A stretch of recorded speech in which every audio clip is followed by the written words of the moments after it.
10 মাসের নিরবিচ্ছিন্ন ইসরায়েলি আগ্রাসনে ধ্বংসস্তূপে পরিণত হয়েছে গাজার বেশিরভাগ অংশ। এরই মাঝে চলমান সংঘাতে নিহতের সংখ্যা 40,000 ছাড়িয়েছে বলে জানিয়েছে গাজার স্বাস্থ্য মন্ত্রণালয়। আহত হয়েছেন আরও 92,401 জন।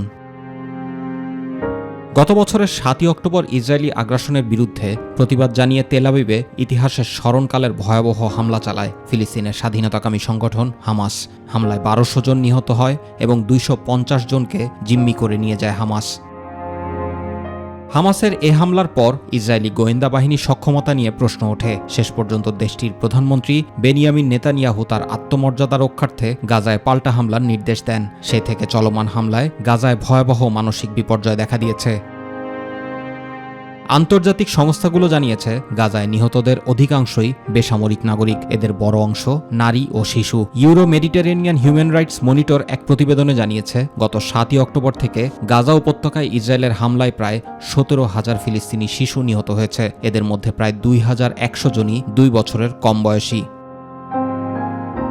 এ অবস্থায় ইসরায়েলের এমন কর্মকাণ্ডকে রুখে দিতে এবং চলমান সমস্যা সমাধানে 2 রাষ্ট্র গঠনের জন্য আন্তর্জাতিক সম্প্রদায়ের প্রতি আহ্বান জানিয়েছে ফিলিস্তিনের পররাষ্ট্র মন্ত্রণালয়। জুবাইর রহমান, মাই টিভি নিউজ।